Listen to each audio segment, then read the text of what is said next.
పొద్దున్నే ఇంత ఫస్ట్ అవర్లోనే ఇంత టర్న్అవుట్ ఇంతమంది రావడం అనేది శుభసూచకం. అంటే ఇప్పటికే ప్రజలకు ఒక క్లారిటీ ఉన్నట్టుంది. ఎలాంటి పాలన కావాలి, ఎలాంటి పాలకులు కావాలి, ఆ ఆకాంక్షలకు తగినట్టు ఓటు వేయడానికి ఇంతమంది ఇంత పొద్దున్నే రావడం అనేది ప్రజాస్వామ్యానికి చాలా శుభసూచకం. ప్రతి ఓటు విలువైంది. మా ఓటుతో ఏమవుతుందని ఎవరు అనుకోకూడదు.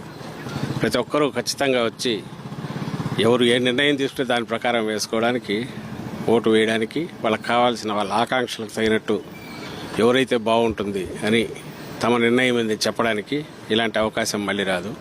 అందరూ తమ ఓటు హక్కు ఉపయోగించుకోవాలి. ఖచ్చితంగా మంచి పాలనకు కొనసాగింపు ఇది ఇవ్వాలని ఆకాంక్షించారు. ఏర్పాట్లు ఎలా ఉన్నాయి? ఏర్పాట్లు చాలా బాగున్నాయి. అందరూ కోఆపరేటివ్గా ఉన్నారు, బాగున్నారు. అండ్ వాళ్ళకి సంబంధించినంత వరకు ఇవి ఎంత ప్రశాంతంగా జరిగితే అంత మంచిది. ప్రశాంతంగా జరగాలి, ఎలాంటివి ఉండకూడదు. ప్రజలు తమ ఆకాంక్షలకు తగినట్టు వాళ్ళు ఓటు వేసే వాతావరణం ఉండాలి. మా వైపు నుంచి దానికి పూర్తి సహకారం అందిస్తున్నాం. మా కార్యకర్తలు కూడా సంయమనంతో ప్రశాంతంగా ఉన్నారు. ఎక్కడ రెచ్చగొట్టేదైనా వాటికి లోను కావద్దని ఆల్రెడీ చెప్పాం.